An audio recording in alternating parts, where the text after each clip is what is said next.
Hello, welcome to the Reloading Podcast here on the Firearms Radio Network. Oops, I think it was a little early on that one. Dang it. Premature enunciation. Hello, welcome to the Reloading Podcast here on the Firearms Radio Network. Tonight, we're going to talk about some 44 Magnum loads, some other questions. I have something in the cartridge corner. We'll let that be a surprise. And just do what we do. So first off, how's everybody doing tonight? Good stuff. Good stuff. All right, Jason? Yep. Mm-hmm. He's being very verbose this evening. Both of you are. Verbose a word again. Both of you are just filled with a massive amount of information this evening. You're just spilling forth. Information, is that what we're calling it these days? Yes. Uh-huh. That's what we're calling it now. It's a family-friendly show after all. Something like that. At any rate.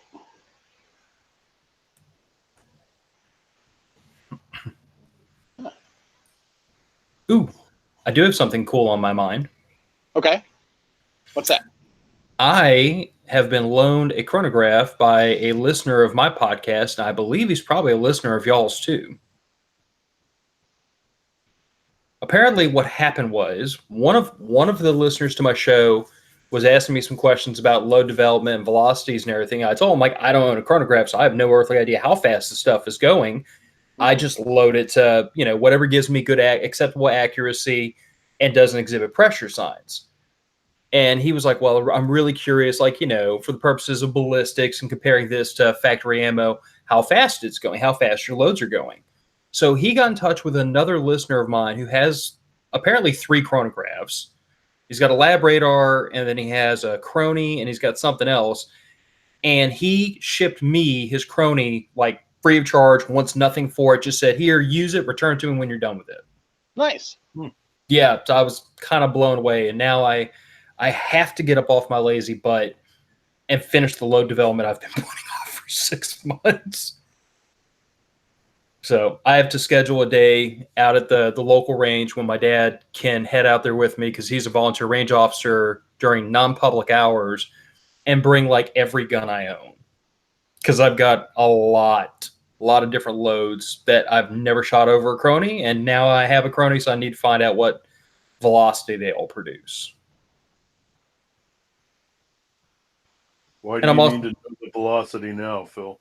Curiosity. Nosy.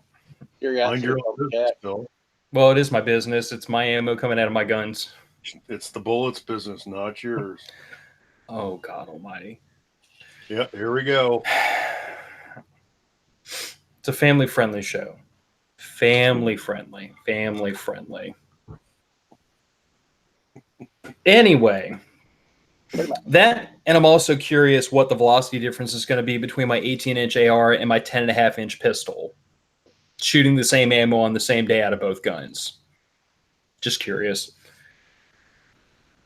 But other than that, I haven't been up to much. Been running around dealing with adulting and priorities. Not spending as much time on my reloading bench as I would like. We never do. Yeah, tell me about it.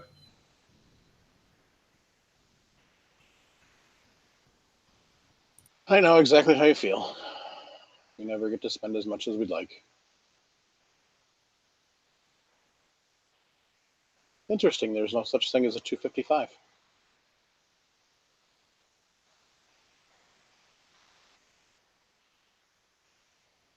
Oh, you're looking for cartridge corner stuff, aren't you? Yeah.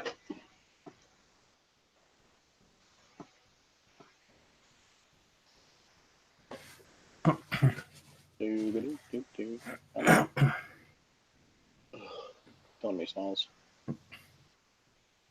Yeah, Paul Nelson it is up in the group. He just asked for load data, and I think I might actually be able to accommodate him.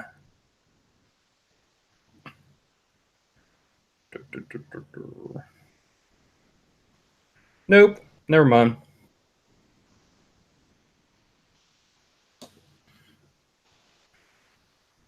So yeah, sorry, Paul. In 9mm, I don't have anything between 124 and 147 grain.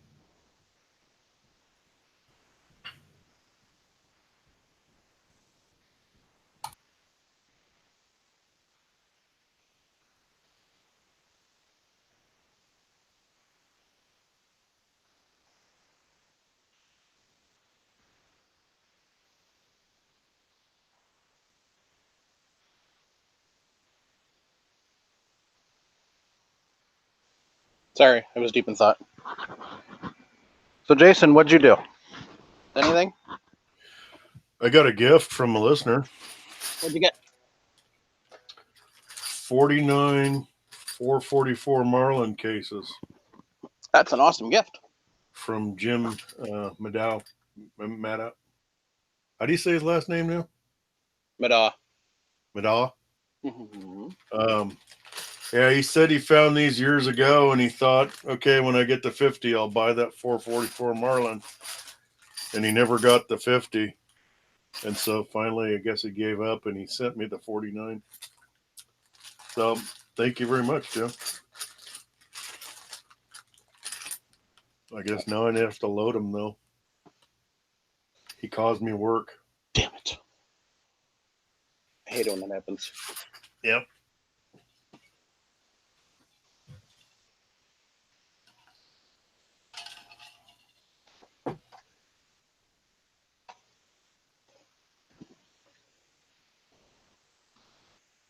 Alrighty. So I went shoosting, took the boys and one of their friends that had never gone shoosting before. Well, he said he'd shot a 22 once or twice, but nothing really serious. So we took 40, 45, 9, 22, got a Smith & Wesson 22A. That was the one before the current Victory, whatever that garbage is. So I've got one of those. We took that and took a couple of 22s, rifles, and went shooting for the afternoon. Went through a couple hundred rounds of 40, a couple hundred rounds of 9. Not as much on the 45. And I don't even know how much 22. So, but it was a blast. Just having some fun, watching the kids shoot, enjoying themselves. So,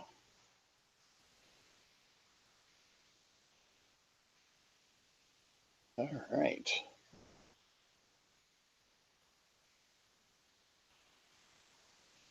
So,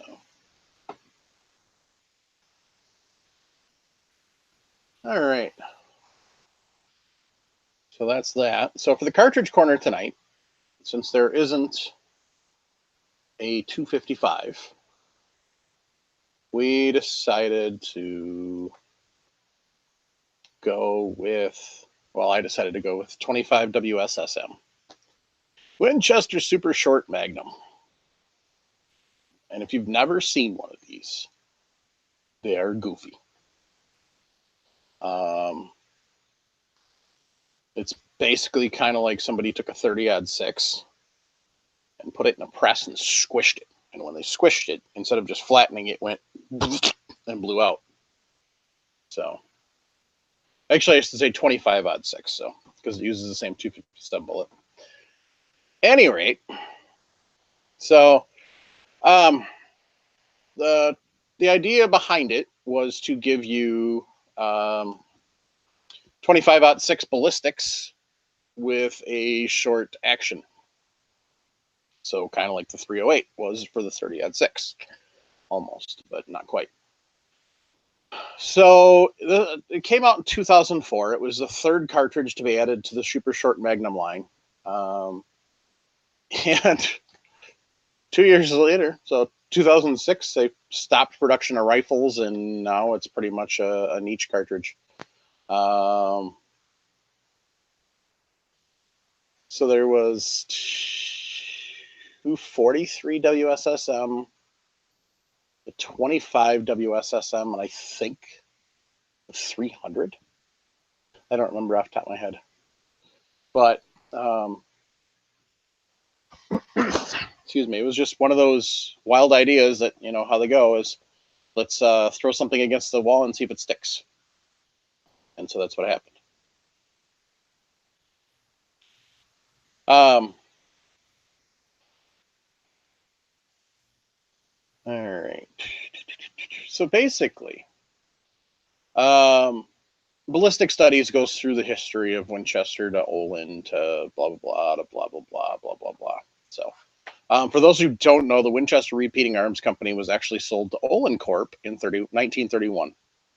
Olin Corp owned Western Cartridge, and so that's why you see Winchester Western sometimes, just so you know.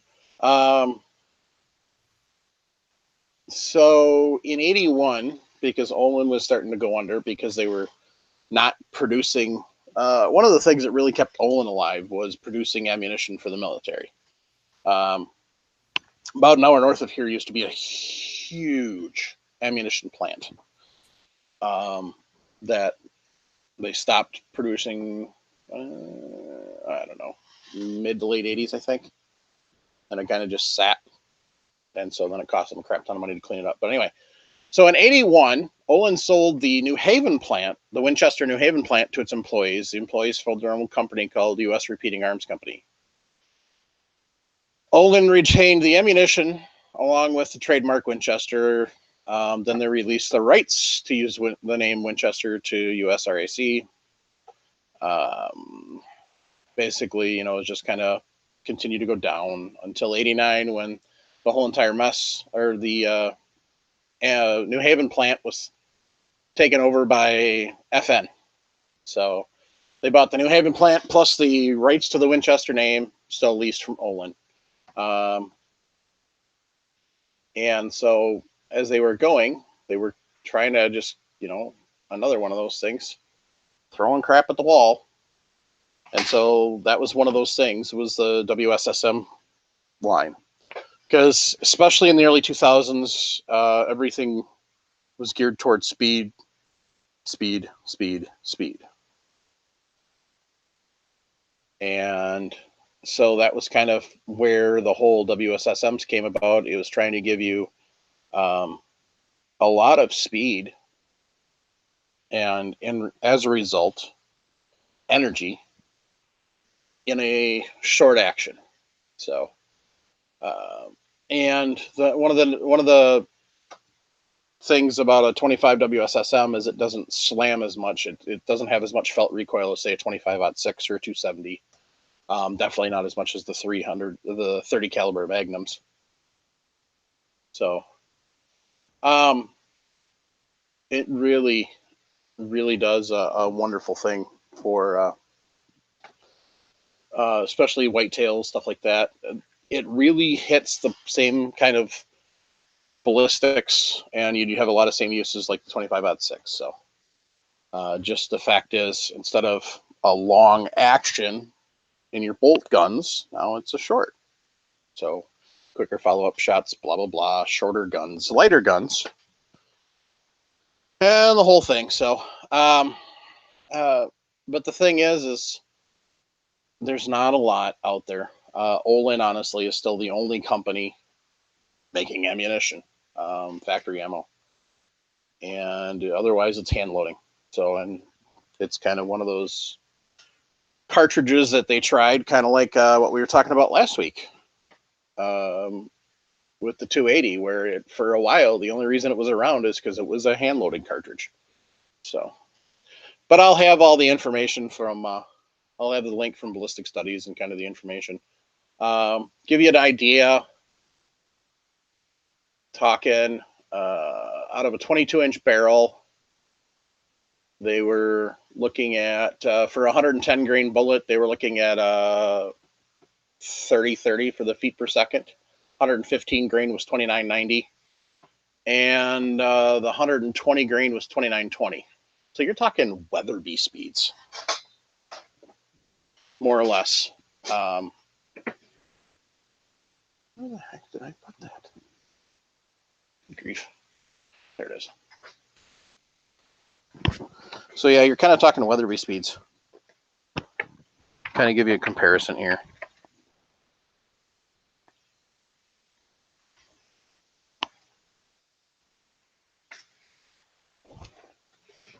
So a 257 Weatherby and 115 grain. Yeah, it's not quite as fast as the Weatherby, but you're talking, 32 to 3,300 depending on what powder you're putting behind it. Whereas the WSSM, it's the 2,900s to 3,000 feet per second, depending on what type of powder you're putting behind it. And that's for the 115 grain jacketed silver tip on a Lyman's 50th. Thanks, Drew. So, one of our listeners, when he heard I hadn't gotten the 50th yet, sent it to me. So now I have another reference book in our library.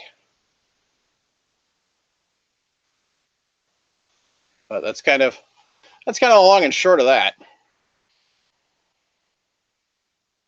So, Travis, how you been?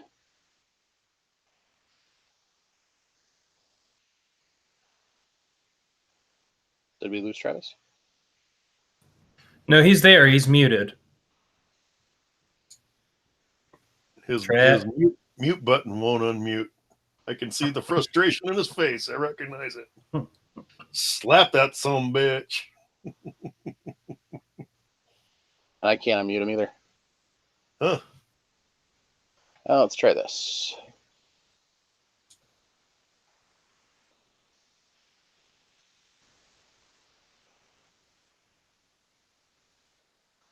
Love technology. Rotten IOTAS.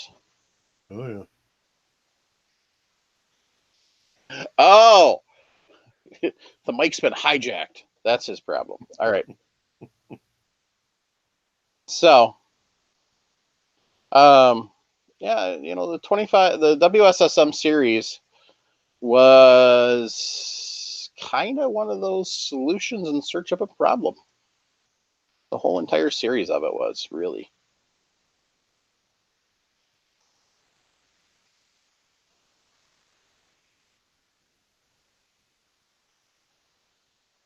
Oh, sorry, it was 223 and the 243.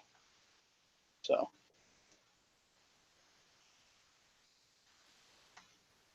not the 300. So.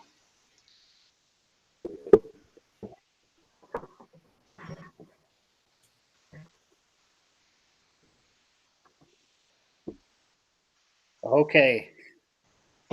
We can hear him. The dang kid took the mic, so I'm sitting here hitting the unmute button, and there is no mic. Wow.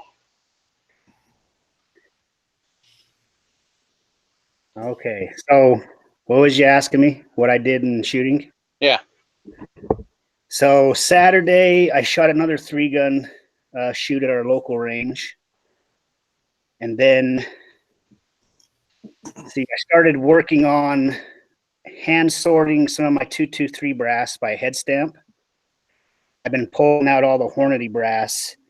And then I went down to Sportsman's Warehouse and I picked up 500 of the Hornady 75 grain boat tail hollow point match, so I can start loading up some of that for some of our longer range shots at our 3-gun shoots.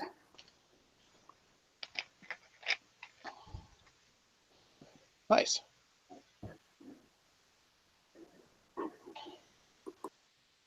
So yeah, one of Paul had mentioned in the chat that they made a great 6-pound rifle in the 223 WSSM and 243 WSSM. So from what I'm seeing, it looks like it was kind of marketed as more of a youth rifle and youth calibers than anything. So even though they had a lot of wallop as far as powder, they didn't recoil really bad. So comparatively. So yeah, I'll definitely be doing some loading up this week. Got to get some more 9 and some more 40 because we shot it all up. So who here has heard about the 300 PRC? I've heard of it. Yeah. You know anything about it? Not much. When I did hear about it, it was could be okay for the PRC game or what do you call that? The Precision Rifle Series. Yeah, PRS. Yeah. Could be okay for that. Could be a barrel burner and nobody else wants to shoot it. It's kind of a crapshoot.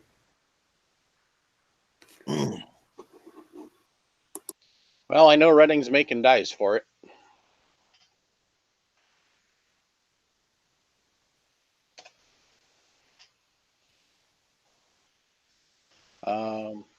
Been talking to Robin a little bit about it. He was actually pretty impressed with it. So, but he hadn't really spent a lot of time looking at it.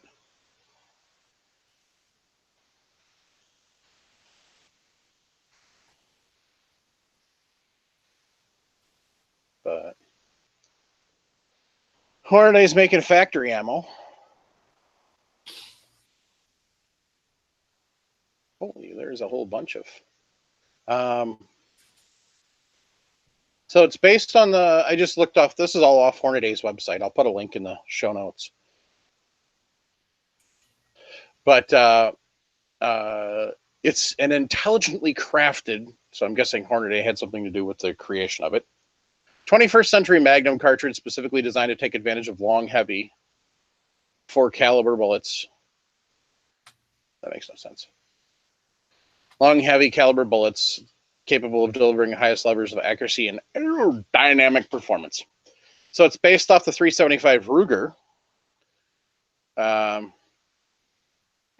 So the 375 Ruger is not a belted Magnum. So the 300 PRC also not belted. Uses a standard 532 Magnum bolt face and head spaces off the 30-degree shoulder. Results in better chamber alignment than standard Beltum Magnums. Yeah, because belted Magnums headspace off the belt, which can definitely be inconsistent.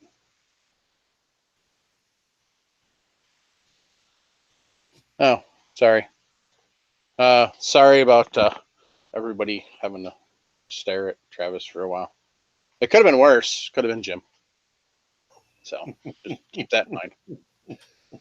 It could have been any of us, honestly. That's like picking the best venereal disease. Stuff.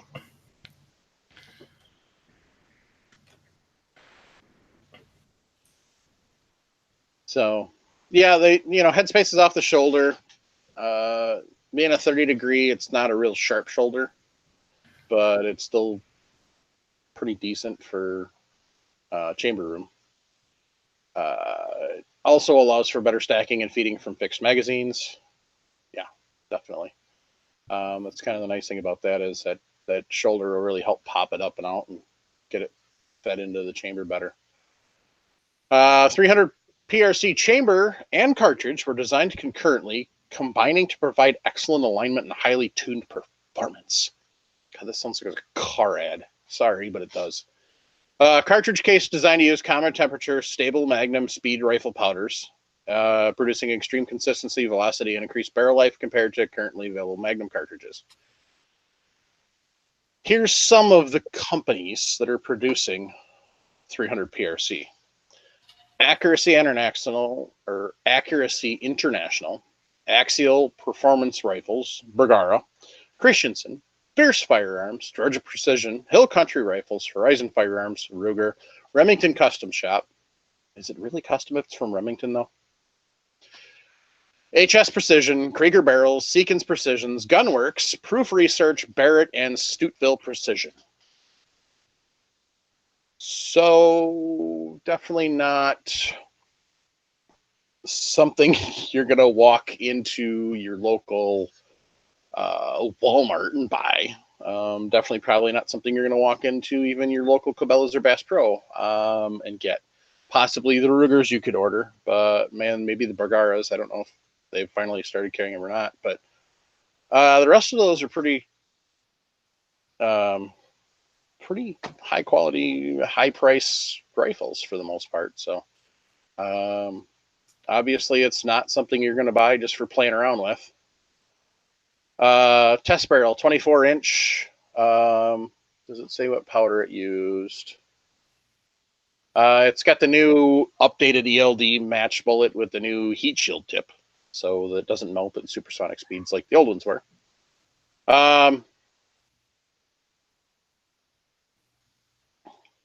So at the muzzle, does it give me a 225 ELD match? So at the muzzle, it's 2810 feet per second with an energy of 3945 foot-pounds. At 500 yards, it's still moving at 2250 with an energy of 2528. So yeah, that's still plenty of speed and energy to hunt elk or moose with. I suspect you could probably use it for most African game. Can't use it for all, obviously, because there's some out there that they don't let you use anything under a 4 for. But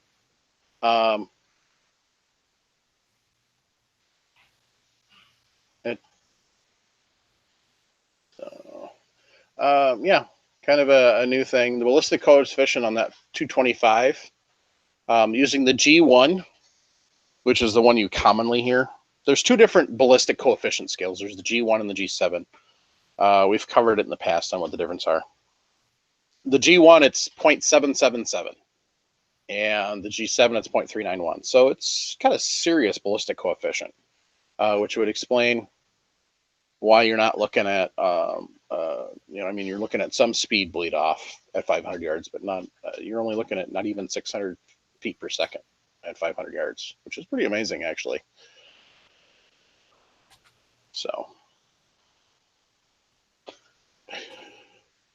that would be awesome. I don't think there'd be anything left though, Travis. So that's kind of a basic on the 300 PRC. It's getting a lot of rave reviews, kind of like the Valkyrie did. The 2545 when it came out, time will tell. So,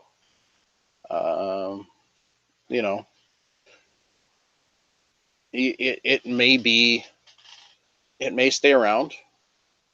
It's got a decent shot because there's a lot of people doing long distance shooting, and that's kind of where it's built for. So I don't know if, as far as ballistics go, it looks like it'd be a decent, long range elk gun for out west. I don't know. Might be, might not be. Time will tell. It depends on how those bullets perform when they penetrate. That's kind of the thing. So, yeah, it's kind of, time will tell. It's just like the Valkyrie. The Valkyrie hit the market, and everybody's like, ooh. And everybody's like, eh. Kind of like the Noslers. The 22, the 24, the 26, the 28, and the 30. Everybody's like, ooh. And now they've been out for a little while, and I was like, eh. Kind of reminds you of the cartridge of the night, where we were talking about 25 WSSM. When it came out, it was kind of like, ooh. And then it went real quick. Oh, there are 9 G factors for ballistic coefficient. We only use 1 and 7 in the shooting world. So I've been corrected by Paul. Thank you. I love the fact in the chat that they pay attention to what we're doing and make sure that we're giving out correct information if we give out wrong information. So thanks for keeping us accurate. All right. So next up,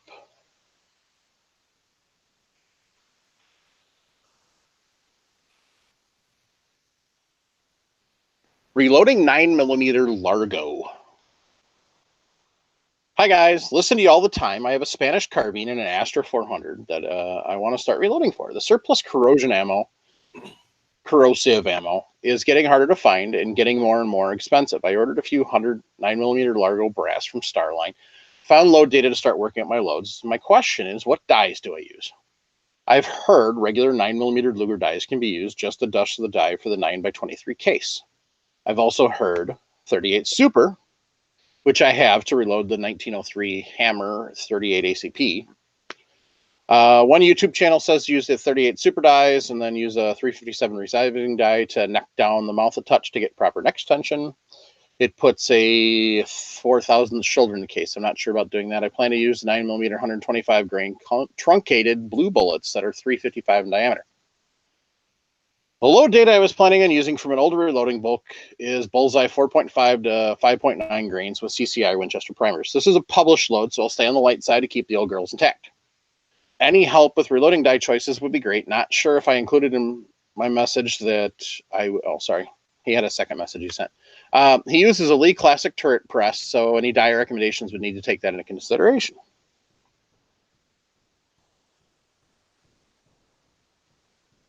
All right. RCBS actually makes a 3-die set specifically for the 9mm Largo, so I'm really not sure. Yeah, I saw that they do. I didn't get a chance to really dig in and see if anybody else did. No, I actually happened upon them first just because, I mean, I was curious if because I know like because I use RCBS dies, and I know with my 9mm Parabellum dies, it says on the box you can load 9x19, 9x21, I think 9x23, all of the same set of dies. So I was thinking to myself, maybe it'll load 9mm Largo too, and then 6 degrees of separation from Kevin Bacon. I found they make 9mm Largo specific dies. The one thing I found interesting is looking at RCBS's site. Mm-hmm. These dies that are specific to 9mm Largo, which is part number 56665, it's in their straight wall cartridge group. It's special order dies group H straight wall cartridges. Now, I haven't been able to find Sammy data on 9mm Largo, but then again, I didn't start looking for it until 10 minutes ago. But if this is a straight wall cartridge, then no, you absolutely can't use 9x19 or 9x21 dies because 9x19 is very slightly tapered. So, I mean, I'm just going off of RCBS because that's the equipment I'm familiar with, but no, I'd go get the proper set of dies, which RCBS sells, and other manufacturers probably do too. But especially if that happens to be a straight wall cartridge, absolutely do not try to use 9x19 dies to reload it. But what do I know? Mm-hmm. And look, I'm the coon ass who'll try just about anything, but that's a little too much. I'm just checking I've got Lyman dies sitting right here for 9mm. I was just checking to see if they said anything about Coon ass. Is that a Louisiana term? yes. Think Louisiana version of a redneck. Okay. Don't ask me why we're called coon asses. It's traditional. All right. Gotcha. Rednecks are from Arkansas. Louisiana has coon asses. Lyman does not say anything in the instructions about being able to use the 9mm for Largo or anything else for that matter. So then there you go. Order your RCBS dies and go with it. And yes, they will fit in your Lee press.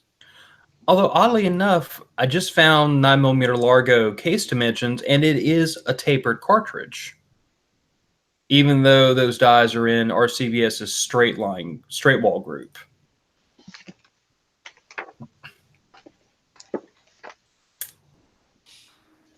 Says the taper's from 0.39 to 0.375 at the neck, so it is a tapered cartridge.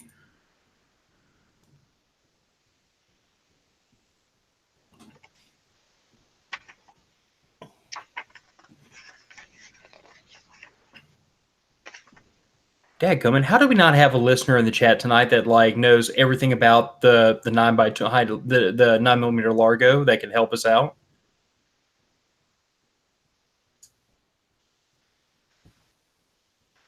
Not sure. I don't even see anything in the good old Lee.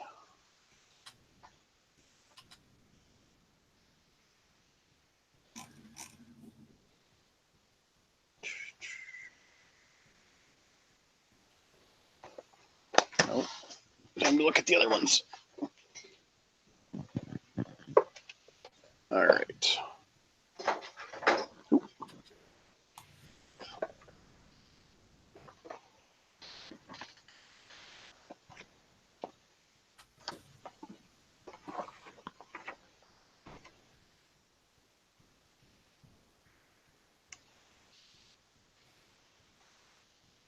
Aha. I don't have anything in the Hornady book either. I got 9mm Luger, 380, and 9x18.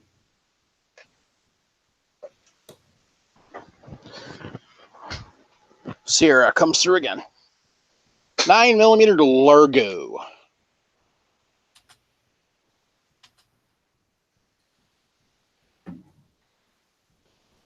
Virtually unheard of till recently. It's not a new cartridge. Developed in the early 1900s as a military pistol.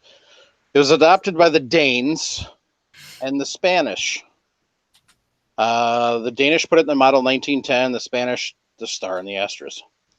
Also known as the 9mm Bayard, Bergman Bayard, Bayard long, Danish, and 9x23. It's almost exactly like the popular 38 Super, except for being rimless and having a deeper extractor groove. 9x23 and 9mm Super Comp dies will work to load the Largo.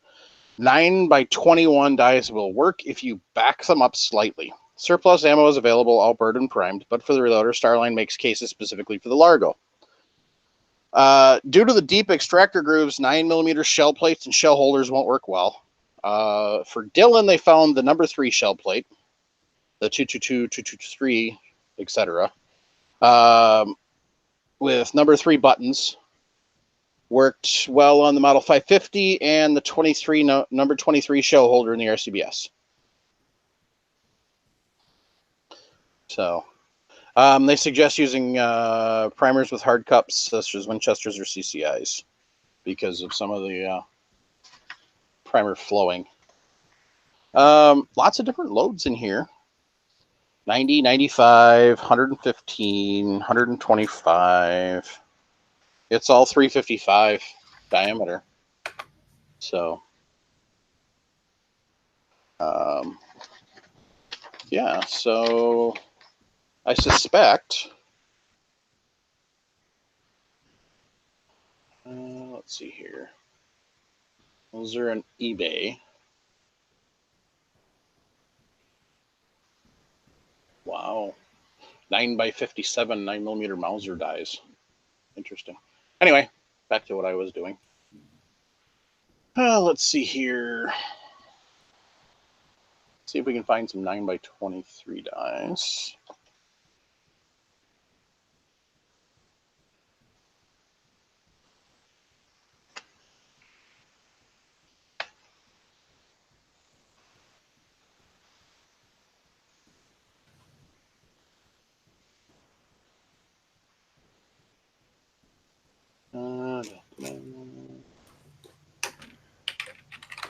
So, Brownells has 9x23s for $68.99 for a 3 die set on sale right now. and that's Hornady dies.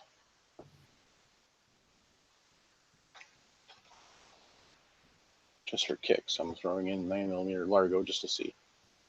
Just the Starline brass. So, yeah, then either way you go. I guess if you've got 9mm dies, or he said he's already got the 38 super dies, which he's using for the. Let's see here.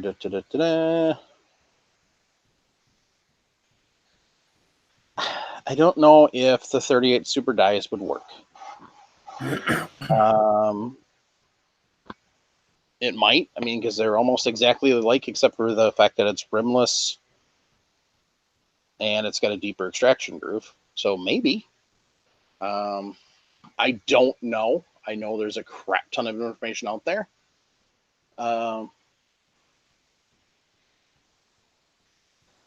But I mean, there's lots of things that are saying that you can load it with a 9x19 die, and you just got the regular 9mm Luger. So you just got to back it out a bit. But the only thing I would worry about with that is I don't know how well you would get a resize on that. I guess, it'd have to be something you'd have to play around with. Maybe there's somebody out there that has knowledge. So I guess my most immediate thought is just the fact that, once you buy your dies and your shell holder, that cost is sunk.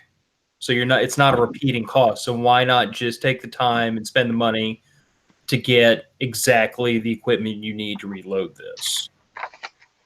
yeah, You know what I'm saying? I mean, rather than try to clutch together and say, well, this die will do it, that one, if you adjust this, that shell holder's pretty close. It's like, no, just call up your favorite reloading company and tell them this is what I want to do. I wonder And if I just about promise you they either have something or will figure out some way for you to reload it.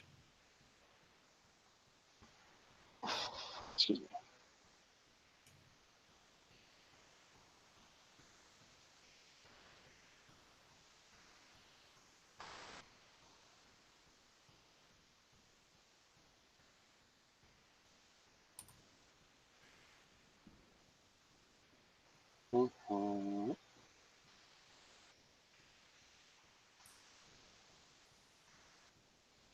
I'm looking to see if Lee has anything just for kicks.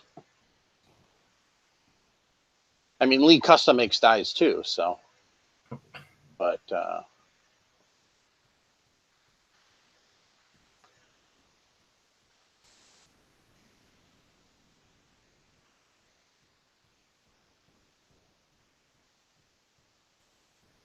mean, theoretically.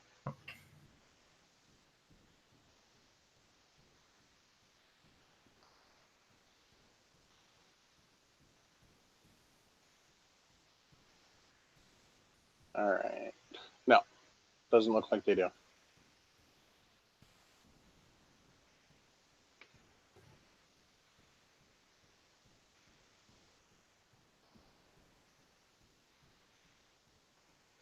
Yeah, it doesn't look like they do either. So, I don't know. Wander over to RCBS and see if you can still order those dies from there. Did you check that already, Phil?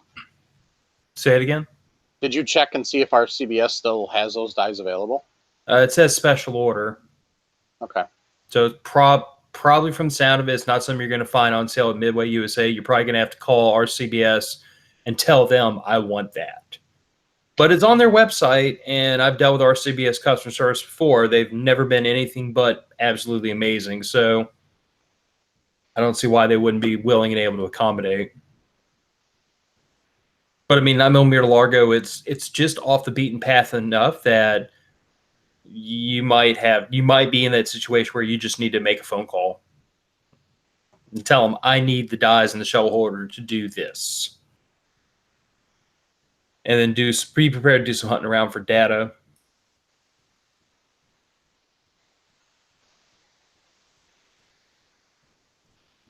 That being said, this is one of the benefits of reloading. because you can't just find 9mm Largo on the shelf at the local Wally World.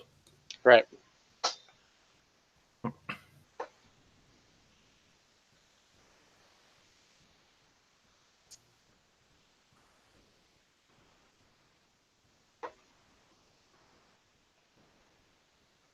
Yeah, so you can get the 9x23s from Hornaday, and those will work. RCBS has actually got a few different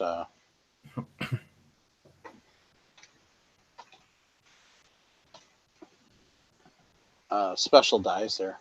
So nothing for the Largo, it looks like.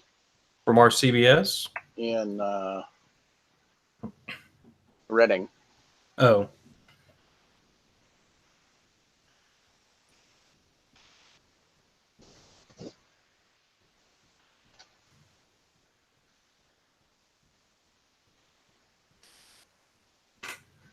But Reading's it takes a little while to go through it. So anyway, no, you got it says find a dealer. So, but I mean they've got the 32 Smith & Wesson short, the 44 Automag, the 45 Auto shot shell. Ooh, that could be fun. 453 and a quarter Nitro Express, 10.3 by 60R. 762 Nagant, 7 Nambu, 8 Labelle, 8 Nambu, and then the 9 Largo. So I would suspect that you could probably order them direct from, but that would be one of those things you would have to check with them directly. Because I don't know if you could walk into your local RCBS dealers and get that information.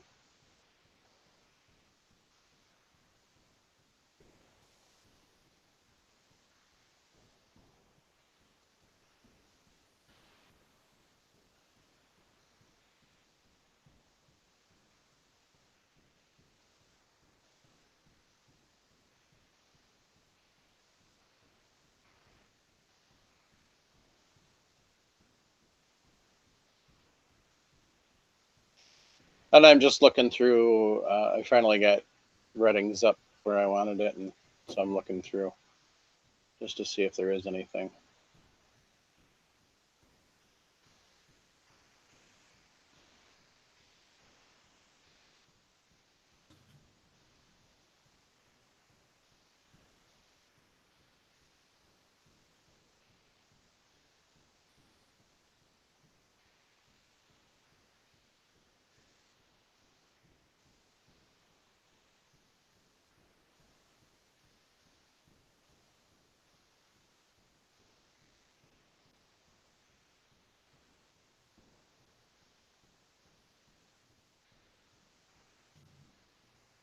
You know, you guys can talk while I'm looking.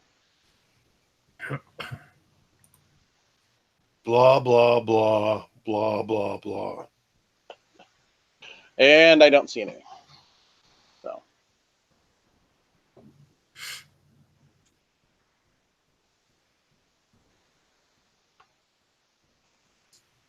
Yeah. So, you know, if you can find the RCBS 9mm Largo ones, go with that. Otherwise, just rock out the 9x23s.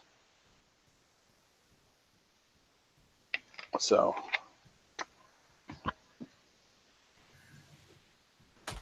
Anyway. So that kind of, as far as the classic turret press, it doesn't really hinder you when you're getting dies because it's standard threads. So you're not going to have any issues with that. And How about shell holders on that one? Does that take the RCBS and whatnot? that's what I don't remember because I do not have a turret press. Okay. Talking about the Lead Classic turret? Yeah. Yeah, best I'm aware, use the exact same thread pitch as pretty much everybody else's dies. No, shell holders. Oh, shell holders. I should know this because my dad has one. Dang it, One Carl. of these presses has a special shell holder. I don't recall which one it was. I'm thinking in the back of my head, it uses standard shell holders that like RCBS would be cross compatible, but I can't commit to that 110%. But in my head, I'm remembering my dad's shell holders looking pretty much just like mine. Jason, I think what you're remembering is I believe that they do have a standard shell holder, but the Lee hand primer takes the special. Universal shell holder or something like that is what it's called, right? I think so. I got that little set over there. I think that's what it's called. Okay. Wasn't sure where that was coming from, but yeah, that's what I was thinking of.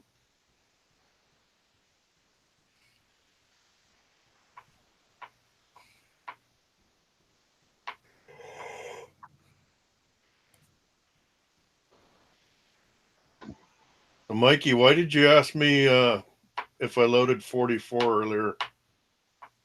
Did we finish that conversation? Nope. That's coming up next. Oh, okay.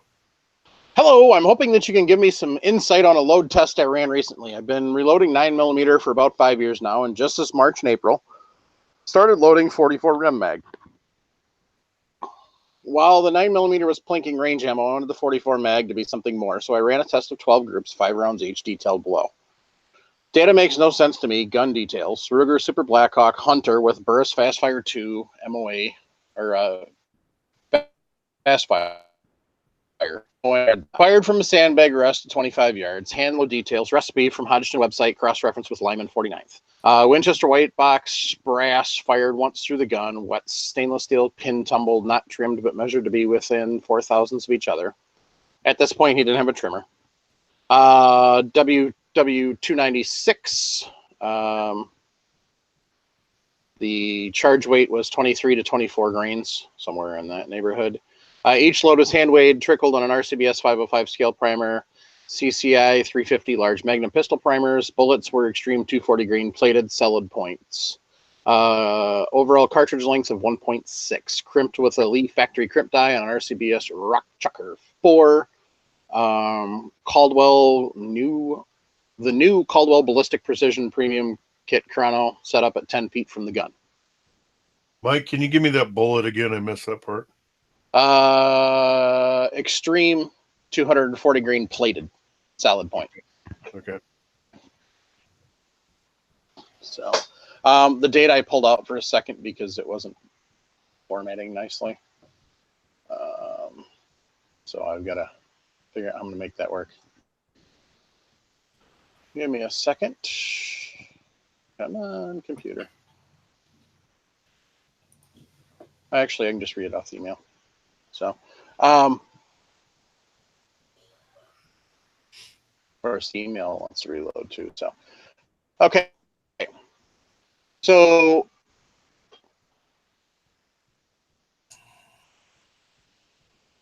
interesting. Okay. So, group size was best 4 out of 5. The control was Winchester white box, but he doesn't say what the bullet grain is for that. So we'll have to look quick on that.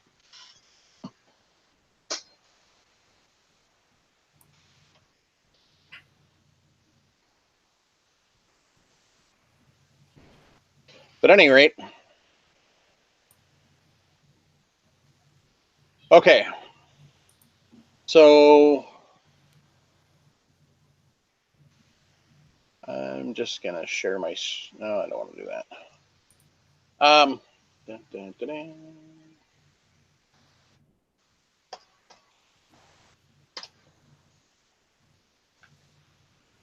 Oh, that's stupid.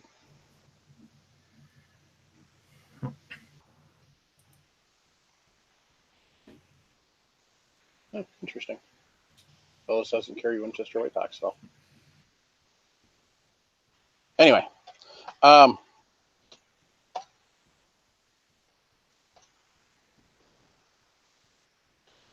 so with 23 grains, of WW296, he had an average of 1331 for feet per second. The range was 1305 to 1348, standard deviation of 16.1, and a group size, which was the best 4 out of the 5, for 2.75. So he's chucking the theoretical flyer.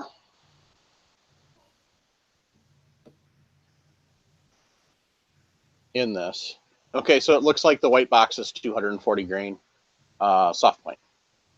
So, jacketed soft point would be the Winchester white box stuff. So, same grain weight. I'm sure different powder and everything.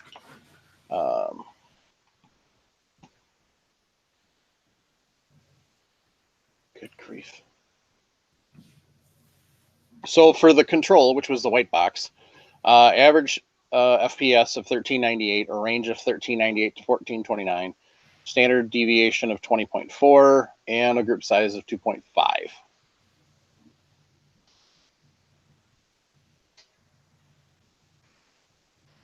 So for the averages, and I'll include all this data, averages, he's got 1331 at 23 grains all the way to 1320 at 24 grains.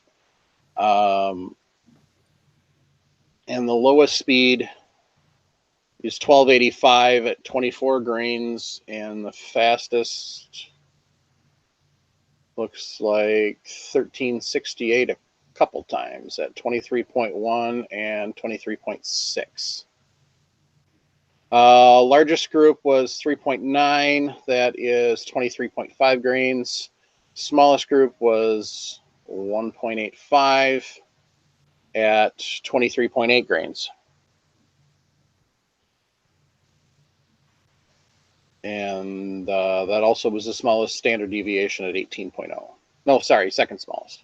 The smallest was the 23 grains with a 16.1. So his comments, he sees no clear change in feet per second over the entire range of powder charges, looking at the averages. No clear winners in the group size. Powder charges were weighed individually and carefully. Load groups were not mixed up. Disappointed with the group sizes. I had previously attributed the group size due to the cheap Winchester white box, but expected better with the hand loads. Always wonder about the nut behind the trigger, but try to be consistent with good trigger control. So his questions: why no real change in feet per second? Is a 2 to 3 inch group normal for this gun off sandbags at 25 yards? And then any comments, suggestions, criticism, etc. One comment I have just off the top of my head is don't shoot off a sandbag unless you're good at it. I'm not good at it. I hate shooting off of sandbags with a pistol.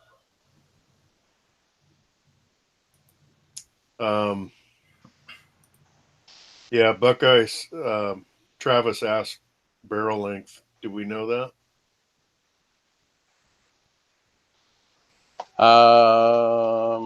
Let me see. Oh, Hookham just brought up a good point. Extreme Bullets, he's found, doesn't get a great standard deviation. He believes because of the bullet weight inconsistencies. Mm-hmm. I'll second that. I'll tell you from my experience, I was always shooting my own cast bullets. Right.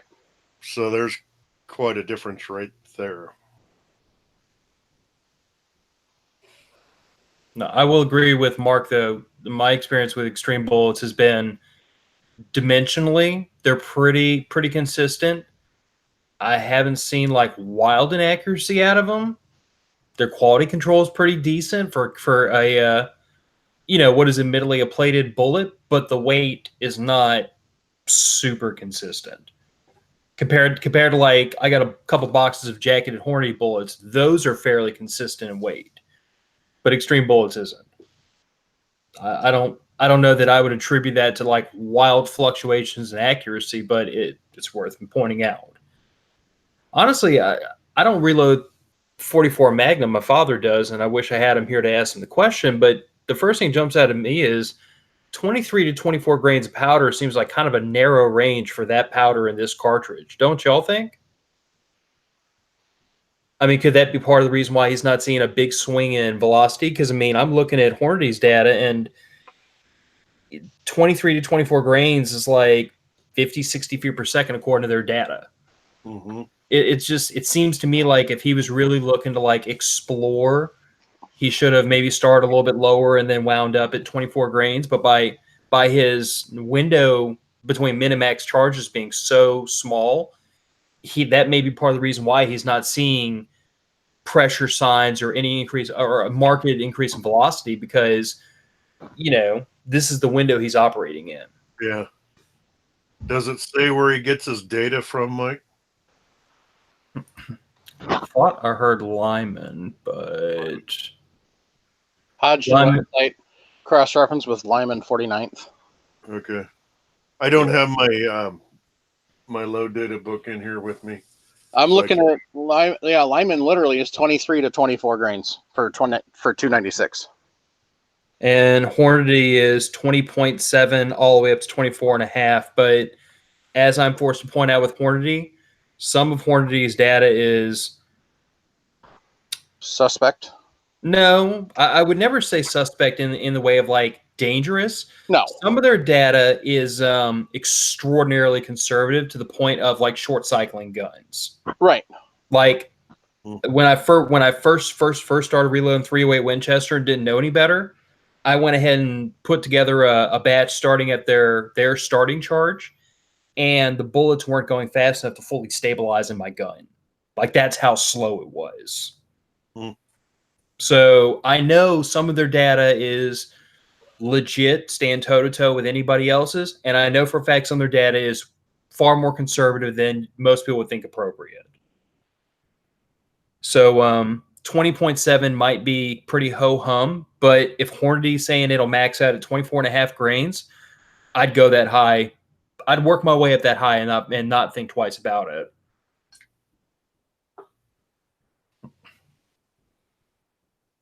But I guess what I'm saying is, I'm seeing a range of like 4 full grains of powder, and a range of a single grain in somebody else's data just seems odd to me. Mm-hmm.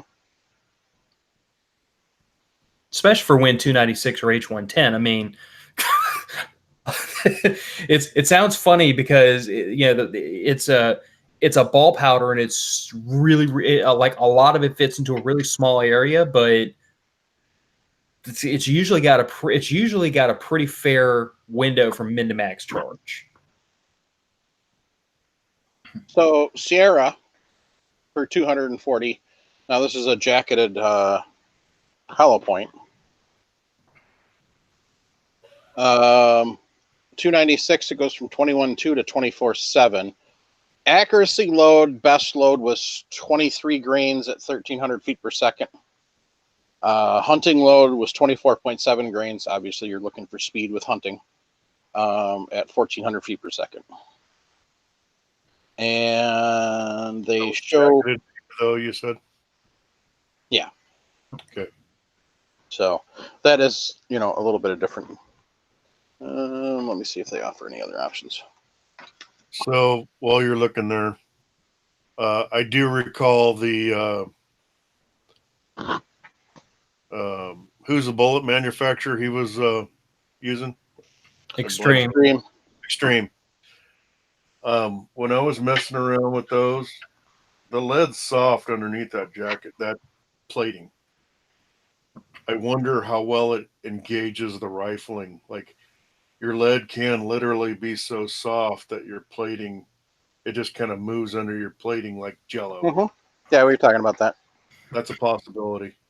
And the only other difference in my loads is I've never used Magnum primers. I have no idea if that has anything to do with it. Just that's a difference.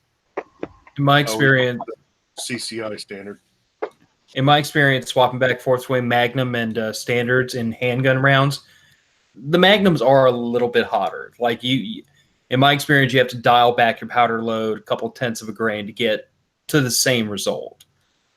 But since I do actually shoot a ton of extreme bullets, that's been most of what I've loaded over the years for handguns. I concur with you that the lead is crazy soft. Like my 38 special rounds, just the force of the seating stem pressing on the top of those flat tip bullets will leave a ring around it. So they're very, very soft lead, and they're very soft bullets as a result. But I've loaded those same, those same 125 grain bullets and I've loaded 158s between my 38 special and my 357 too, the same bullet in both cartridges. And I've driven those 158 grain bullets to a almost max charge in Hornady's data for jacketed bullets, and I wasn't seeing any indication that the bullets were coming apart. No indication that I was, like losing gas around the edges of the bullets. Those bullets, I mean, it's weird to say, but yes, they're fairly soft. But I don't know what Extreme does to make sure that copper plating stays on the lead, but it doesn't go anywhere. So I mean, and I honestly, with Extreme bullets, I've found fairly often that my anywhere from my mid to my max charge is where I find my peak accuracy with them. So I don't immediately think that, unless the bullets are undersized for some odd reason. If that's the case, it'd be the first time I've seen Extreme bullets do that. But unless they're undersized, I don't see them not engaged in the rifling. I would oversized, or maybe slightly shot out, something like that. Anything possible. First thing I would do is the same thing I do with anytime I get a load of bullets that, when I first take them onto my reloading bench, I always take a set of calipers and measure them for dimensions, just because I'm paranoid and I want to make sure that what's on the side of the box is what's in the box. I mean, that wouldn't be a bad QC check, just to make sure that the dimension of the bullet you're expecting is what you have. But I don't know. I mean, 2 to 3 inches at 25 yards isn't exactly awful. And like you said, shooting off a sandbag is an acquired skill. It's one I sure as heck don't have. So I don't know.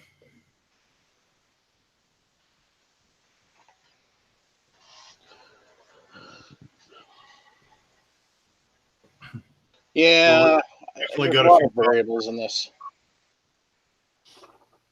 and I don't.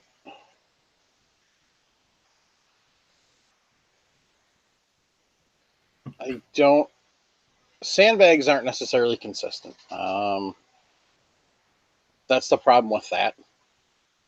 Is every time you shoot, your sandbag moves. No matter how good you are, no matter how full you get them, it still shifts. And so you could be talking, a quarter of an inch, a half of an inch. Let's see, what was he? Oh, so he doesn't say what the distance was for the groups. That's the only question I had.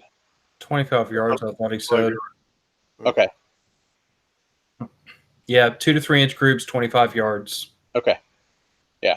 So, if your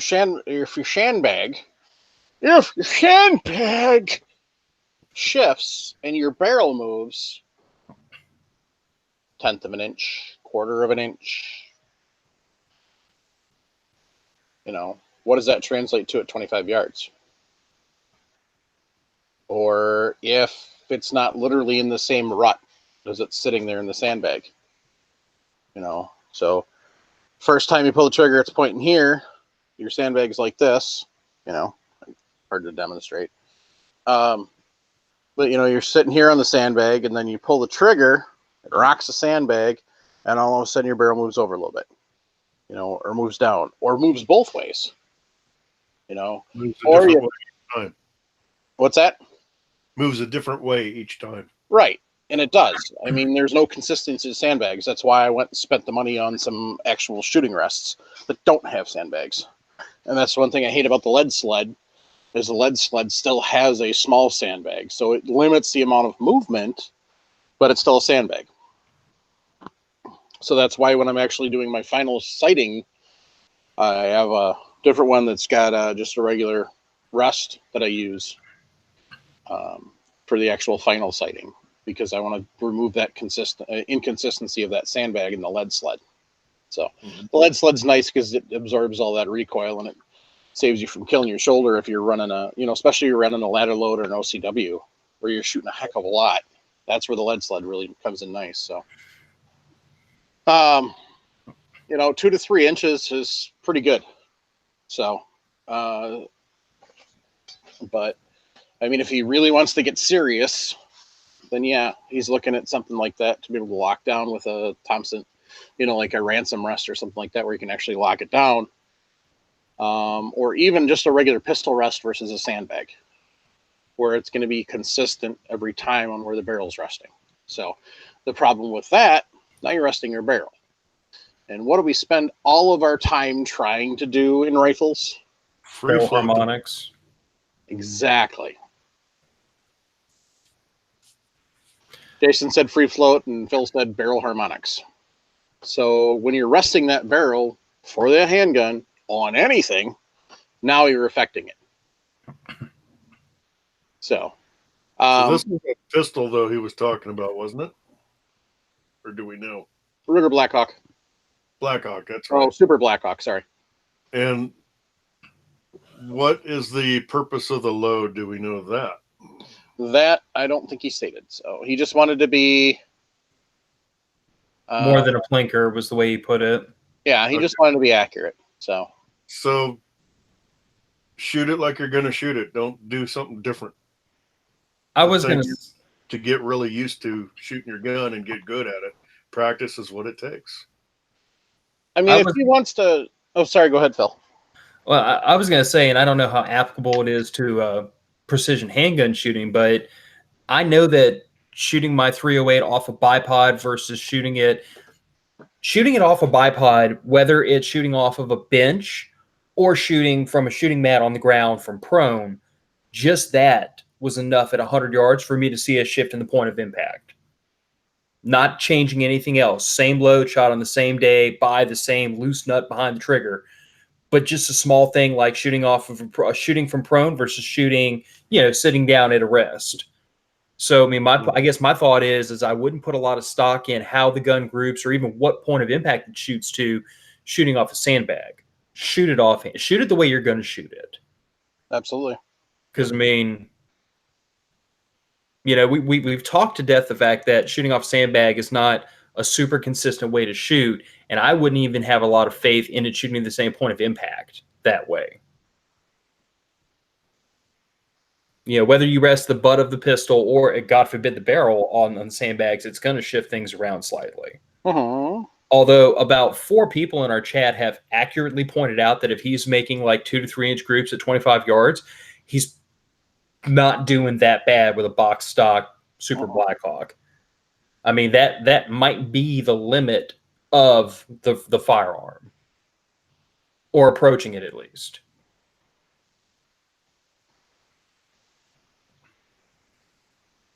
So, yeah, I mean, it's one of those things that, okay, how serious does he really want to be? Is he going to use it for hunting? And he did say in his email, if you discuss this on the podcast, please email me prior to, if I can, try and join the live. So, or at least be available to email. Unfortunately, because I decided to throw this in at the last minute, that really didn't happen. So, but, so, that was kind of a question. So, I did respond and let him know, and then asked a question or two. So we'll see. But there's just so many variables still, even with all the information he gave us. And he's got an optic on it, a 2 MOA dot. So that's another issue. 2 MOA is at 25 yards is still pretty decent. So if he's not literally getting that, if he's not literally getting that in exactly the same spot every single time, that's the one thing I've noticed shooting red dots versus crosshairs. Crosshairs in a regular scope, it gives you more surface area to match up. Whereas a red dot, that's all you got is a dot. And honestly, even in a burris, that red dot is only so good. So, and especially a 2 MOA dot, at least it's not a 6. And 6 would be worse. But, even a 2 MOA dot, still a decent chunk to try and make sure you get it in the exact same spot every time. So even if it was open sights, it's still, unless it's really a scope telescopic sight where you've got crosshairs, it's honestly hard to guarantee consistency if you're really trying to do that. In my personal experience. Now, I'm sure there's other shooters out there that go, oh, I can put it on a dime all day at 100 yards with a red dot. Well, congratulations. You're a better shooter than I am. So, but we're just trying to eliminate variables here, and I'm just saying that the red dot might be part of it. So, yeah, Jared in the chat said half inch at 25 yards if his math's right. Correct. So,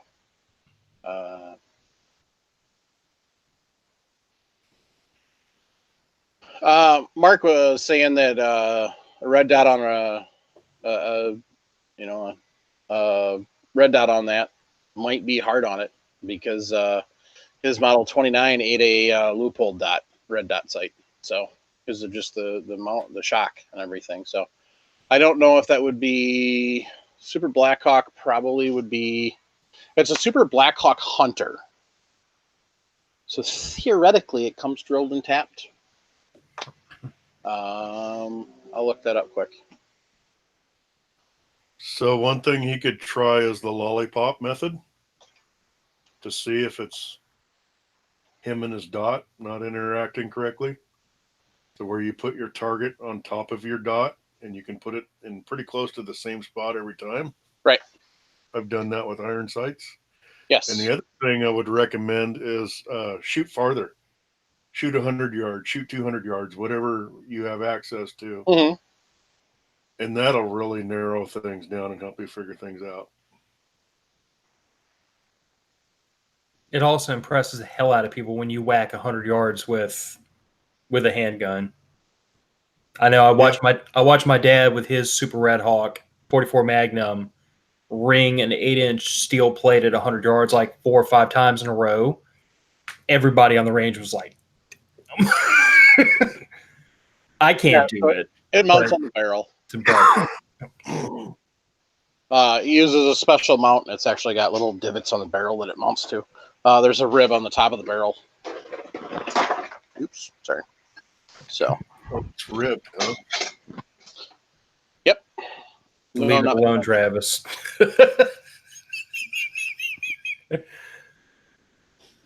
Oh, Lord. What does it say that I knew exactly where you were going? Mm-hmm. So, I mean, there's lots of different things. Honestly, my guess, probably some of it has to do with the shooter, the nut behind the trigger. Some of it has to do with the fact that he's trying to, he's trying to punch it through a chrono too. That's part of it because he has to adjust his normal way he would shoot. As somebody who shot over a chrono quite a bit. Rifle, usually it's pretty easy to just be able to continue to maintain your normal shooting with a cranny to shoot over a chronograph. With a handgun, it's not necessarily so easy. Now, see, when I was working on loads with my 357, what I would do is I would actually put the butt of the hand guard or the hand grip on flat on the table and rest it that way.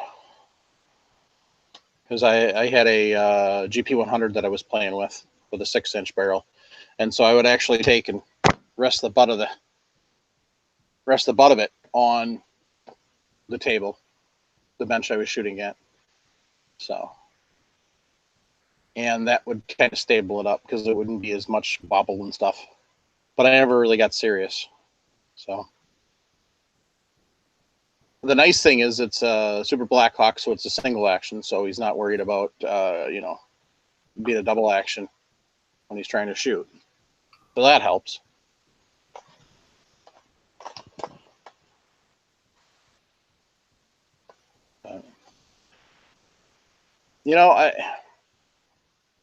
There isn't. It's not that there's no change. The one thing you notice, and when you look at the speeds, it's not that there's no change.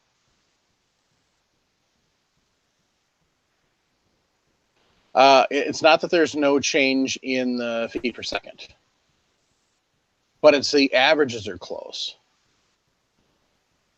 So, I mean, for 23, you're talking 1305 to 1348. For 23.1, it's 1306 to 1368. 23.2, 1247 to 1357. 23.3 is 1290 to 1338. 23.4, 1294 to 1364. 23.5 is 1281 to 1337. So, I mean, it's not that there's no change in the feet per second. But when you take the average of those shots, your slowest is 1314, and then the fastest is 1337. So that's the average. So, I mean, yeah, there's still a little bit of speed difference. But going through a whole grain of powder really isn't a lot of change. So, Not on that powder, that cartridge. No. And that Super Blackhawk can take some pressure. Yeah. I got very consistent speeds on my Smith & Wesson when I got up to 1,400 feet per second. And that shows up when you're shooting a couple hundred yards. That really shows up. You start seeing that group. I mean, some of the ammo I'd shoot, my group would probably be like, I don't know, 5 or 6 feet at a couple hundred yards. And then as my ammo improved, that shrunk a lot. And that, I think that helps you learn your gun, teaches your brain something in there, figuring things out. Mm-hmm.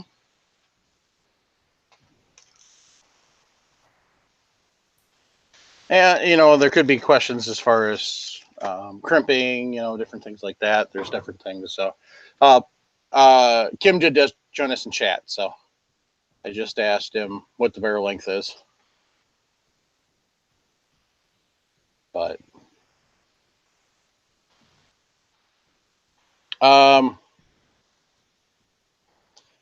what do you guys think about the group size? The fact that with the white box it was 250, and then the best he did was 185.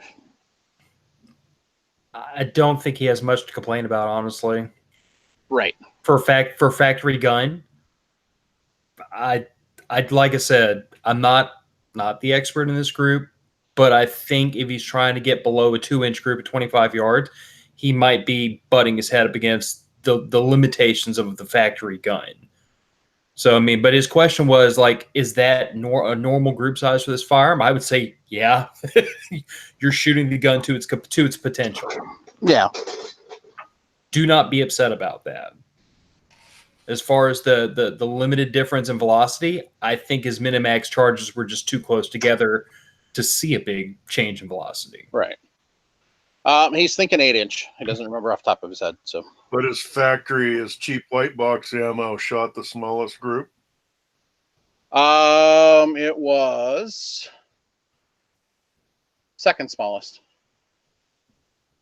The smallest was 23.8 grains at 1.85. Which is closer to a max charge. Yeah, and then it opened back up to a 3.5 with the 23.9 and the 24.0.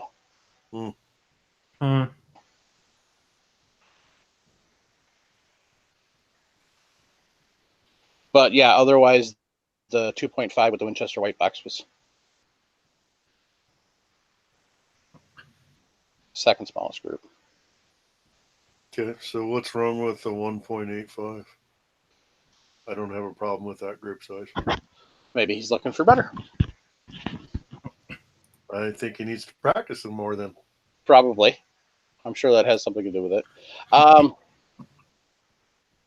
I would honestly say that probably a good portion of the problem, though, is the sandbag issue. So, and then like Mark pointed out, he just pointed out in the chat, Winchester bullets are going to be much more consistent than the Extreme bullets. Based on weight, yeah. Right. So, Kim, I would suggest if you're going to do the loads again, I would suggest weighing the bullets. I mean, if you've got a huge variance in your bullet weight, say, it's supposed to be a 240 grain, but instead of plus or minus a grain, it's plus or minus 5 grains, then it's not going to be consistent enough to really get some decent stuff. To get some decent groups, I should say. So I guess for starters, buy some better bullets. Yeah, Paul just mentioned also if he still has the box and what's their velocity limits. Because a lot of manufacturers with those plated bullets will put a velocity limit on it. Mm-hmm. Like, let's see, do these have a velocity limit on it? Yeah. So on the berries I've got sitting right here, these are plated. And as soon as the stupid camera focuses. My camera.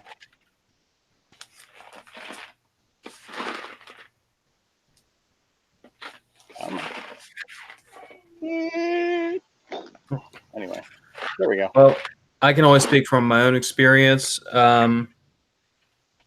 I've shoved their bullets have 357 Magnum with a max charge according to the Hornady data. Bullets were fine. I've talked to people that have chronoed various extreme bullets at 1,500 feet per second. Yeah. Didn't see any adverse effects, and that's screaming for a plated bullet. Yeah, see the berries here on these 9s, they're saying max at 1250. And I don't know, I never bothered to chrono them, so I couldn't tell you how fast they were going. Okay, Paul, I just found my box. I don't see a limit on it. I don't read that anywhere. We'll go to the website and check. Well, all I can tell you is for years upon years before smarter people than myself started telling me, hey, you're not supposed to, push a plated bullet as fast as you would a jacketed bullet. That's exactly what I did for years. Right. Got 10 fingers and 2 eyeballs, so apparently it's not that big of a deal within reason. Do as I say, not as I do, though. But I didn't know any better, so I did it and watched pressure signs, and the gun never blew up. So, but I do believe with extreme bullets, part of your problem is going to be weight inconsistency at a certain point. I mean, if you're trying to get that kind of accuracy rung out of that cartridge, you're going to have to start picking nits. Start casting your own projectiles. Either that or start buying higher quality jacketed bullets. I mean, either way, you're going to have to find more consistency in the bullet weight. Right. Learn to cast. He needs another hobby anyway. Exactly. Don't fall victim to their devil magic. You hush. Yeah, Extreme doesn't have a posted warning on their copper plateds for how fast to push them. They just have a big sign on their tech support page that says "Send it."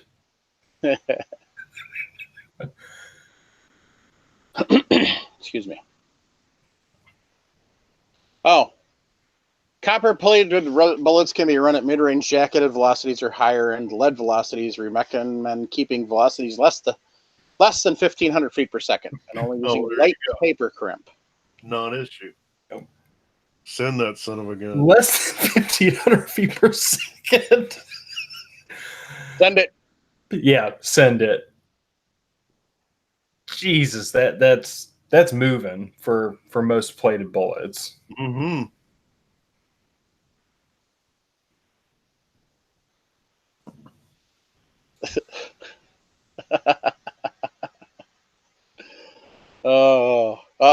Hey, Phil. Wild Turkey says he's got a grow. Yes, I see it.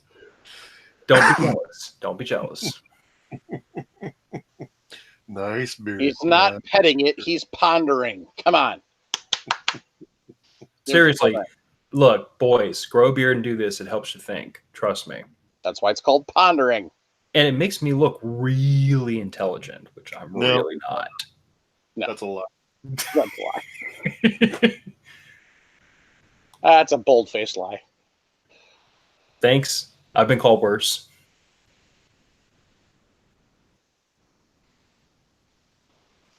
So yeah, I'd say the answer to number one, there really is a change in feet per second. Stop looking at the average and look at the actual. Number two, was 2 to 3 inch groups normal for this gun off sandbags at 25 yards? Yes. Any comments, suggestions, criticisms, comments? Cast your own. Ha. Criticisms, not really. I'd say you're probably headed down the right path. You might want to try a little. Like we said, we found that the max charge is actually 24.5. Run it up to 24.5. See what you got. As long as you're watching for pressure signs, that's the key. So, kind of that deal.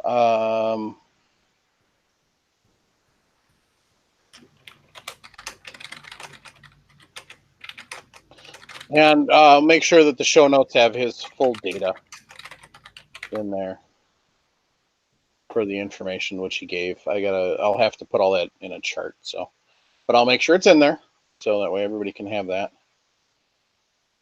All right, gang. One more question on the way out the door. J. Andrew Burnett posted in the Reloading Podcast group on Facebook. I'm a precision rifle hand loader, and to that end, I take my details very seriously. I've always used a balance beam scale, which I've basically been very happy with. After playing around with an RCBS Chargemaster, I found it lacking in the consistency department, so I've continued to go with the balance beam. Now the question, has anyone ever seen a precision balance beam scale with a very thin, precise hash marks? I ask because the marks on mine are thicker than I'd like to really tune in thicker than I'd like to be able to tune in the consistency. Thanks for the help in the show. Love what you guys do.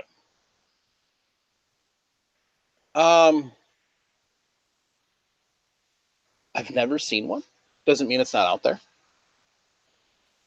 But I guess the question is, how consistent are you looking? I mean, most of your balance beam scales are set up to go 1/10 of a grain. And so that mark is designed for 1/10 of a grain. It's taking into account that weight for that. Versus, 1/100th of a grain or 1,000th of a grain. Digital scales by nature tend to get down a little better, but most of them are still only 1/10 of a grain. I mean, if you could get serious, you could start putting in individual kernels of powder. And as soon as you hit your minimum, game on. Or you could try and get, a dead center in the middle of that, using a magnifying glass or whatever. Paul Nelson said the old RCBS 304 was a little more fancy. So I am looking at that. The only thing that comes to my mind is, because I have a digital scale that I use just for like spot checking. Yeah. But when I'm really trying to pick nits, I pull the balance beam scale back out because I found that it is more consistent, and I couldn't tell you why, but it is. At least, sample size of 1. But I would say that when you get to this point where you're questioning whether or not the markings on the balance beam scale are fine enough for peak consistency, all I'm going to ask is, have you done absolutely everything else with your existing equipment to make sure your ammo is as consistent as possible? Because if you're at this point and you're not, your individual weight and charges, but if you're not separating bullets according to weight, deburring flash holes, truing up primer pockets, using match primers, if you haven't done hundreds of rounds worth of load development to make sure you have a powder and bullet combination your barrel likes, if you haven't done all those things and you're looking at the balance beam scale saying, is this accurate enough? You missed a step. And that's not meant to be like condescending. That's just me saying that that's a nitpick, and it's not an invalid one, but make sure you didn't miss something else along the way to this point. It's well said, Phil. I mean, everybody's heard the old saying, rearranging the deck chairs on the Titanic. If you're looking at the balance beam scale saying that the difference between this thing being accurate to within 1/10 of a grain versus 100th of a grain, if that's making your groups larger than they should be, you better have done everything up to this point, including practice a lot, because I don't shoot well enough that the difference of a hundredth of a grain of powder is going to matter in my group size. Freely admit that.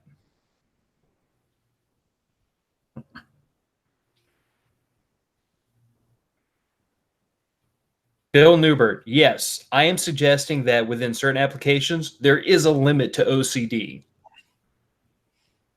I don't spend this much time, debating my plinking ammo to death because it's plinkers. It's not supposed to be that accurate.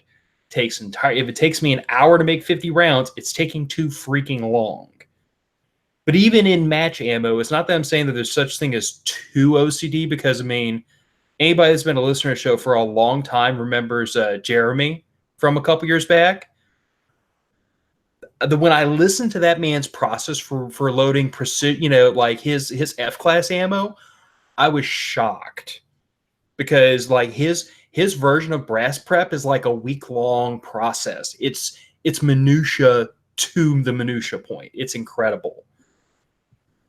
But he's also done everything along the way to make sure that he's not leaving any meat on the bone to get to that point where all those tiny little things add up. So all I'm asking is that if you're looking at the scale as a limiting factor, make sure there's not something else you forgot to do before that.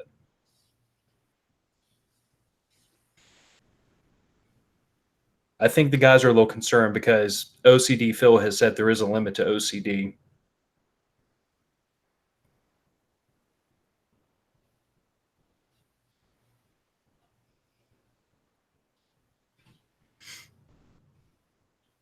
Yeah, I mean, there definitely can be. Now, the other thing he may want to look at is going by, trying to switch and go by volume versus the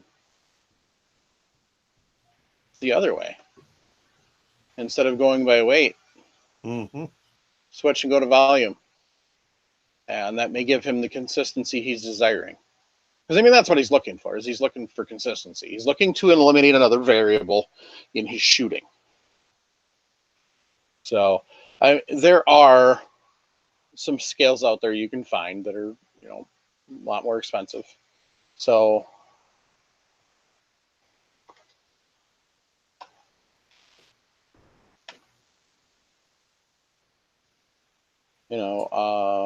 let's see here. But, especially when you get into the digitals. When you get into the digital scales, you can get some of the, premium scales that, are designed to literally be able to tell the difference between 2 grains of extruded powder. They're not going to tell the 2 grains of, I should say kernels, not grains. 2 kernels of extruded powder. They won't be able to usually tell the difference between 2 kernels of flake powder or ball powder, but they usually are down to the point where you can tell the difference between 2 kernels of extruded. So, obviously, the O-House made a lot of scales for a lot of people, and they still do, but the RCBS 304 basically had a dial on it, so you could dial it down a little better. Obviously, it's not in production anymore. And your standard beam scale is, like the 505 and the 510s and the whatever they call the new ones now. M500. Obviously that is still the king, is that style balance beam scale. So, from what I know of bullseye shooting, a lot of the bullseye shooters use volume, not weight. So, anybody got any shout outs? I have a shout out for a listener of my own named Stuart. I actually think he's a listener of y'all's too, but I'm not 100% positive. But He's a gentleman that loaned me a chronograph for use doing some load development for my own podcast. So I just have to say thanks, Stuart. I've offered him like everything but my firstborn and money. And I did offer him money. I offered to rent the chronograph from him or even buy it off of him. He didn't want it. He just said, use it, pay it forward, send it back when you're done with it. So I appreciate the charity. It will go to good use. Awesome. So I want to take time to thank Sean and the gang over at Firearms Radio Network for giving us a place to hang out. I want to especially thank Patriot Patch Company for being bandwidth sponsor. This is the June patch of the month. Make fun legal again. So, speaking of making fun legal, you know, that's one of those things that we used to be able to enjoy having fun with all sorts of stuff. Like some of the stuff that's in this box. Like black hats and bottle rockets and, you know, all the fun stuff. And, you know, it's just one of those things you can't do as much as you used to be able to. But, you know, it's one of those things that,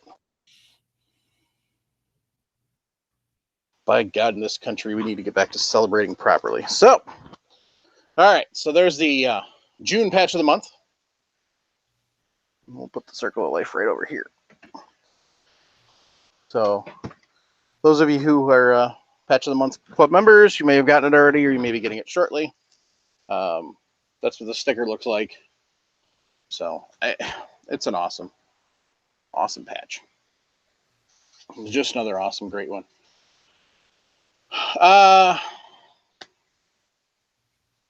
Paul said he saw a 304 on eBay for $200. I think it'd be fun to look at one of those at one point in time. I do have quite the little collection growing of old scales, but I don't think I'm going to spend $200 on anything. So maybe we'll look into that for the future. Who knows? It'd just be fun to see one and play around with it. So, but yeah, you know, they're talking about, you know, 1/10 of a grain versus 100th of a grain. So, that type of thing. So, but, you know, there are people out there that spend that much time, you know, trying to get that detailed. So it goes back to the thing we've said all along, how far down the rabbit hole you want to go. So if you have questions about going down the rabbit hole or just basic questions, you want us to answer them on the show, reloadingpodcast@gmail.com. Facebook, Reloading Podcast page, Reloading Podcast group are the places to post those questions, get them answered here. If you just need a question answered right away, so go to Facebook, hit up the Reloading Room. Been around for 7 or 8 years now. I can never remember off the top of my head. Literally probably 1.5 million questions asked in that room. So use the Google search. Probably somebody's asked it already. It is a troll-free zone. It's heavily regulated. If you don't see that your question's been answered or not satisfactorily what you're looking for, go ahead and ask to be a member. Answer the questions. Both of the Reloading Podcast group and the Reloading Room, there are questions you have to answer when you ask to join. And if you do not answer those questions, you will not be admitted. It's just basic questions. So it only takes a couple seconds to answer. So just make sure you pay attention and answer those questions. So as I was saying, Reloading Room, post a question. So, you know, just take a look at all the knowledge out there. We're here to help spread that knowledge and to learn as we're going, because we don't know everything.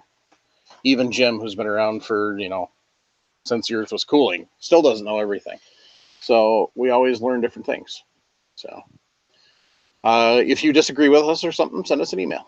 If you have other questions, further questions you want us to cover, send us an email, reloadingpodcast@gmail.com. All the contact info is at the end of the show notes. Show notes can be found at firearmsradio.tv/reloading-podcast. We want to take time to thank our Patreons who send us their hard-earned money so that we can continue to do this and continue to get other stuff to play with.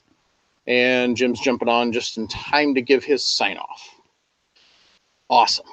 So, if you want to send us a text or leave us a voicemail, 608-467-0308.